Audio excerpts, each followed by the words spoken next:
Hello everyone, welcome to concept decoder. Guys, इस video में हम बात करने वाले हैं उत्तराखंड लोक सेवा आयोग की तरफ से असिस्टेंट इंजीनियर एग्जाम के लिए नोटिफिकेशन आउट हुआ है।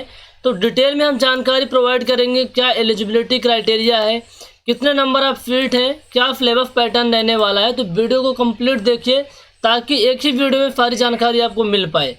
गाइस, यदि हम बात करें उत्तराखंड लोक सेवा आयोग की तरफ से असिस्टेंट इंजीनियर के लिए जो नोटिफिकेशन आउट हुआ है, जिसके लिए आप फॉर्म अप्लाई कर सकते हैं, इसका जो डेट है 1 सितंबर से है। 1 सितंबर से फॉर्म स्टार्ट हो चुका है, आप अप्लाई कर सकते हैं। और इसका जो लास्ट डेट है गाइस 21 सितंबर है। तो लास्ट डेट का इंतजार मत करिएगा, इसके पहले आप फॉर्म को अप्लाई कर दीजिएगा।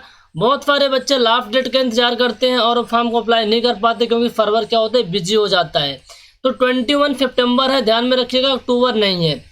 टोटल नंबर ऑफ पोस्ट की बात करें तो 154 पोस्ट है, ठीक है। अब अलग अलग ब्रांच के लिए, अलग अलग डिपार्टमेंट में, अलग अलग कैटेगरी के बच्चों के लिए अलग अलग पोस्ट है। तो ये टेबल को आप अच्छे से देखिए। यदि हम बात करें फर्स्ट कॉलम में, डिपार्टमेंट का नेम है ग्रामीण निर्माण विभाग, ठीक है। उसमें जो सिविल इंजीनियर की रिक्रूटमेंट है उसमें 24 पोस्ट है। इलेक्ट्रिकल और मैकेनिकल वालों के लिए 1 पोस्ट है, ठीक है। जैसे कि अलग अलग कैटेगरी में दिया हुआ अनारक्षित, अनुसूचित जात, अन्य पिछड़ा वर्ग, आर्थिक रूप से कमजोर वर्ग यानी इकोनॉमिकल वीकर सेक्शन EWS। तो अलग अलग कैटेगरी में अलग अलग पोस्ट दी गई है।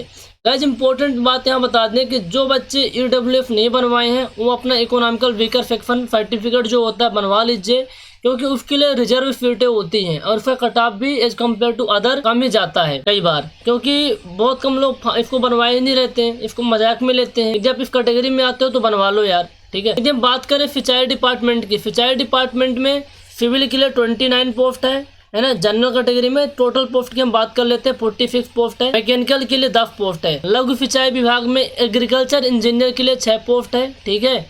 और सिविल इंजीनियरिंग के लिए 2 पोस्ट है। पेयजल एवं स्वच्छता विभाग उत्तराखंड जल संस्थान, इसके लिए जो सिविल इंजीनियर के लिए पोस्ट है 21 पोस्ट है। और इलेक्ट्रिकल इंजीनियर के लिए 2 पोस्ट है। लोक निर्माण विभाग पब्लिक कंस्ट्रक्शन डिपार्टमेंट में सिविल के लिए 42 पोस्ट है। तो कुल मिला के 154 पोस्ट है। अलग अलग ब्रांच में अलग अलग पोस्ट है, ठीक है। सिविल की अच्छी पोस्ट है, मैकेनिकल की भी ठीक ठाक पोस्ट है। तो यदि आप एलिजिबल हैं तो फॉर्म को जरूर अप्लाई करिएगा। इसके अलावा यदि हम बात करें गाइस क्या एग्जाम पैटर्न रहने वाला है, उससे पहले हम बात कर लेते हैं इस फॉर्म को फिलअप करने में कितना फीस लगेगा आपको। इस फॉर्म को आप ऑनलाइन भरेंगे, ठीक है। जब आप ऑनलाइन फॉर्म भरेंगे तो जब पेमेंट करेंगे नेट बैंकिंग, डेबिट कार्ड या क्रेडिट कार्ड के थ्रू पेमेंट कर सकते हैं। अनारक्षित के लिए जो टोटल शुल्क लगेगा 276 रुपए। उत्तराखंड अन्य पिछड़ा वर्ग के लिए 276 रुपए। उत्तराखंड अनुसूचित जात और अनुसूचित जनजाति के लिए 126 रुपए। उत्तराखंड आर्थिक रूप से कमजोर वर्ग के लिए 276 रुपये 55 पैसे, वही सब चीज़ें हैं।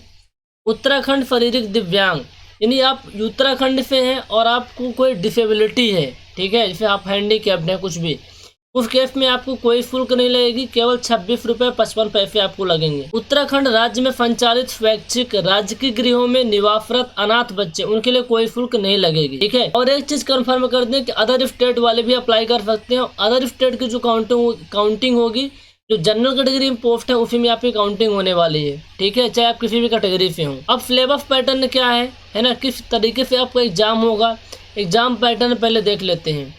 इसमें जो आपका स्टेज 1 एग्जाम होगा, स्टेज 1 ऑब्जेक्टिव वाला एग्जाम होगा, जिसमें 3 नॉन टेक्निकल पेपर होंगे, 2 टेक्निकल पेपर होगा। 3 नॉन टेक्निकल पेपर में आपका हिंदी होगा, जनरल अवेयरनेस होगा, ठीक है। इसके अलावा आपका इंग्लिश रहने वाला है, ठीक है। हिंदी, जनरल अवेयरनेस और इंग्लिश। हिंदी की बात करें तो 100 क्वेश्चन होंगे 100 नंबर का। जनरल अवेयरनेस में 100 क्वेश्चन होंगे 100 नंबर का। और इंग्लिश में भी 100 क्वेश्चन होंगे 100 नंबर का। एक क्वेश्चन 1 नंबर का होगा। इसके अलावा जो टेक्निकल पेपर है डिसिप्लिन ब्रांच पे, यदि आप सिविल पे है तो सिविल इंजीनियरिंग के क्वेश्चन आएंगे। मैकेनिकल वालों के लिए मैकेनिकल का, इलेक्ट्रिकल वालों के लिए इलेक्ट्रिकल इंजीनियरिंग के क्वेश्चन आने वाले हैं।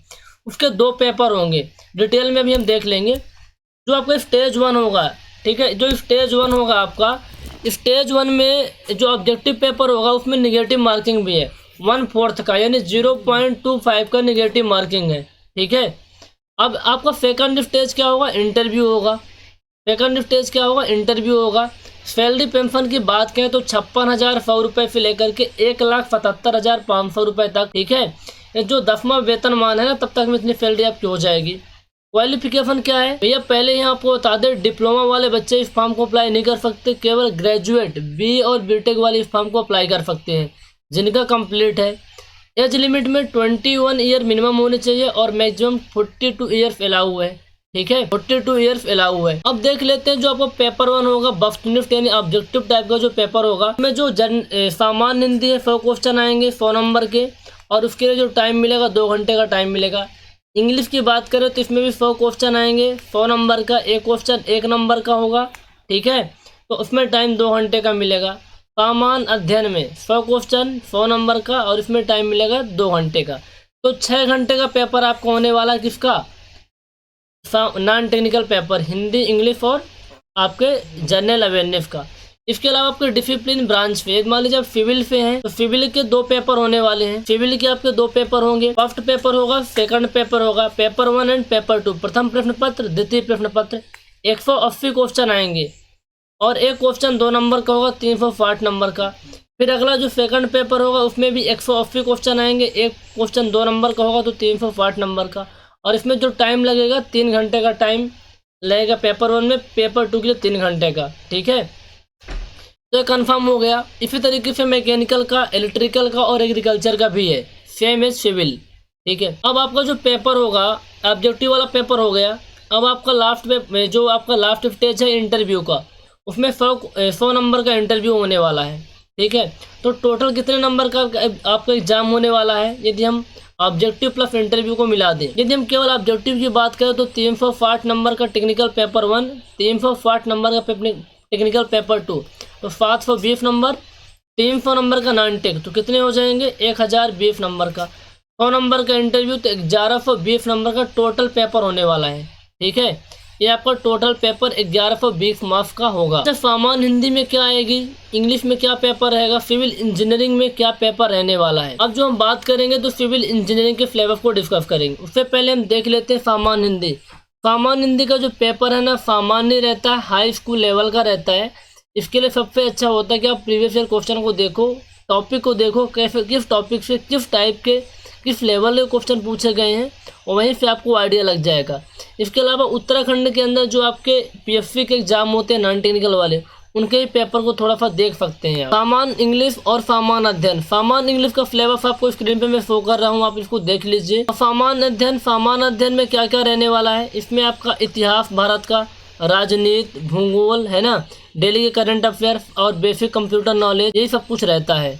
ठीक है, इसके अलावा जो सिविल इंजीनियरिंग के बच्चे हैं उनके लिए जो सिलेबस है, देखो जो पेपर 1 होगा, पेपर 1 में जो पहला सब्जेक्ट है आपका थ्योरी ऑफ स्ट्रक्चर, या स्ट्रक्चरल एनालिसिस बोलते हैं आप, है ना, फॉर्म का पापा, स्ट्रेंथ ऑफ मटेरियल का बाप होता है ना theory. Okay, steel design, RCC design, है ना, फ्लूइड मैकेनिक्स, हाइड्रोलिक इंजीनियरिंग में design of canal structure, diversion network, ये टॉपिक आ जाएंगे। ठीक है, soil mechanics and foundation engineering, ये सब्जेक्ट आपके पेपर 1 के होंगे। पेपर 2 की बात करें तो building construction, railway and highway engineering, है ना, जिसमें आपका रोडवे, रनवे सब कुछ रहेगा। सर्वेइंग रहेगा। ठीक है, वाटर रिसोर्सेज इंजीनियरिंग रहेगा, water requirement for crop, distribution system for canal irrigation, sanitation and water supply, environmental engineering, है ना, एनवायरमेंटल इंजीनियरिंग का इसके अलावा एक टॉपिक रहेगा आपका typical feature of sewerage system. तो पेपर 1 एंड पेपर 2 में इस तरीके से कुछ सिलेबस आपका रहने वाला है। ठीक है, अच्छा, अब इसकी तैयारी कैसे करेंगे। देखो, तैयारी करने का एक बेसिक कॉन्सेप्ट ये होता है कि जब पहले से प्रिपरेशन कर रहे हैं, ठीक है, तो आपके बहुत सारे सब्जेक्ट काफ़ी अच्छे होंगे। यदि आपके हर एक सब्जेक्ट काफ़ी अच्छे हैं तो आप क्या करो ना, रिवीजन और प्रैक्टिस में अपना टाइम दो, अपने एक्यूरेसी को है ना इम्प्रूव करो, रिवीजन करो, प्रैक्टिस करो, ज़्यादा से ज़्यादा क्वेश्चन लगाओ। क्या स्ट्रेटजी होनी चाहिए, इसके लिए सेपरेट हम वीडियो बनाएंगे, उस पर अच्छे से डिस्कस करेंगे। बहरहाल थोड़ा सा देख लेते हैं। ओके, जो बच्चे प्रेफर हैं उनको बेसिक से स्टडी करनी पड़ेगी। बेसिक से यानी हर एक कॉन्सेप्ट को अच्छे से लर्न करना पड़ेगा। जो भी आपके पास 3-4 महीने का जो भी टाइम मिलेगा, अभी तो एग्जाम डेट क्लियर नहीं है, उस टाइम ड्यूरेशन में सारे कॉन्सेप्ट को, सारे क्वेश्चन को करने होंगे। तो कॉन्सेप्ट डिकोडर में हर एक सब्जेक्ट के डेमो लेक्चर अवेलेबल हैं। यदि आप बेसिक से तैयारी करना चाहते हैं, हर एक सब्जेक्ट के डेमो लेक्चर अवेलेबल है, उनको देखिए। यदि आपको अच्छा लगता है तो कंप्लीट कोर्स को ज्वाइन कर लीजिए। कंप्लीट कोर्स में हर एक सब्जेक्ट के वीडियो लेक्चर मिलेंगे, प्रैक्टिस सेट मिलेगा आपको, साथ के साथ बहुत सारे प्रीवियस क्वेश्चन को भी हम करवाएंगे, डाउट सपोर्ट रहेगा। और कोई आपका सिंगल सब्जेक्ट वीक है, मान लीजिए पहले से प्रिपरेशन कर रहे हैं या फिर कर चुके हैं, 1 या 2 सब्जेक्ट कोई आपका वीक है, तो आप सब्जेक्ट वाइज एडमिशन भी हमारे यहाँ ले सकते हैं, है ना। 500, 700, 1000 रुपये के अंदर एक सब्जेक्ट की प्राइस होती है। आप कॉल या व्हाट्सएप करके इस नंबर पे आप डिटेल में जानकारी ले लेना जो आपकी नीड होगी, ठीक है।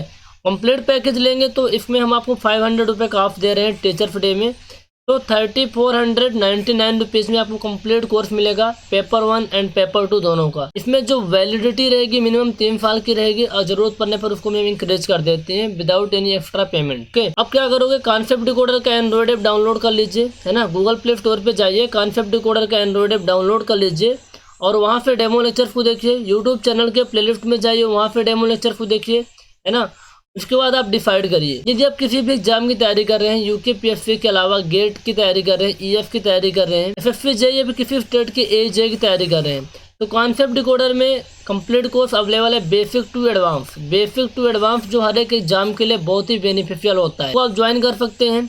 कैसे ज्वाइन करना है, किस तरीके से क्या क्या मिलेगा, इस नंबर पे कॉल करिए, सारी जानकारी हम प्रोवाइड करेंगे। देखो, एक बार यदि आप सिविल इंजीनियरिंग को सीख गए ना, तो कोई सा भी एग्जाम है आप कर ले जाओगे, इसलिए हम आपको ऑलवेज सजेस्ट करते हैं सबसे पहले कॉन्सेप्ट को सीखो। सिविल इंजीनियरिंग के जो 8 से 10 सब्जेक्ट कोर सब्जेक्ट है ना, स्ट्रक्चर के अलावा जो थ्योरेटिकल सब्जेक्ट है सबको अच्छे से लर्न कर लो, फिर आप एग्जाम दो, चाहे जेईई का हो, एई का हो, गेट का कोई सा भी एग्जाम हो, अच्छे से देना पड़ेगा और दे लोगे आप। अच्छे से देने का मतलब ये है कि आप पहले एक बार कॉन्सेप्ट को लर्न कर लो, फिर जो आपके एग्जाम है, एग्जाम में जिस टाइप के जिस पैटर्न में क्वेश्चन आते हैं ना, उसके अकॉर्डिंग आप प्रैक्टिस कर लो। तो एक ही बार कोर्स लेना पड़ेगा और सारे एग्जाम के लिए आपका काम हो जाएगा। तो गाइस, यदि आप इंटरेस्टेड है तो जरूर ज्वाइन करिए। Thank you so much, have a nice day.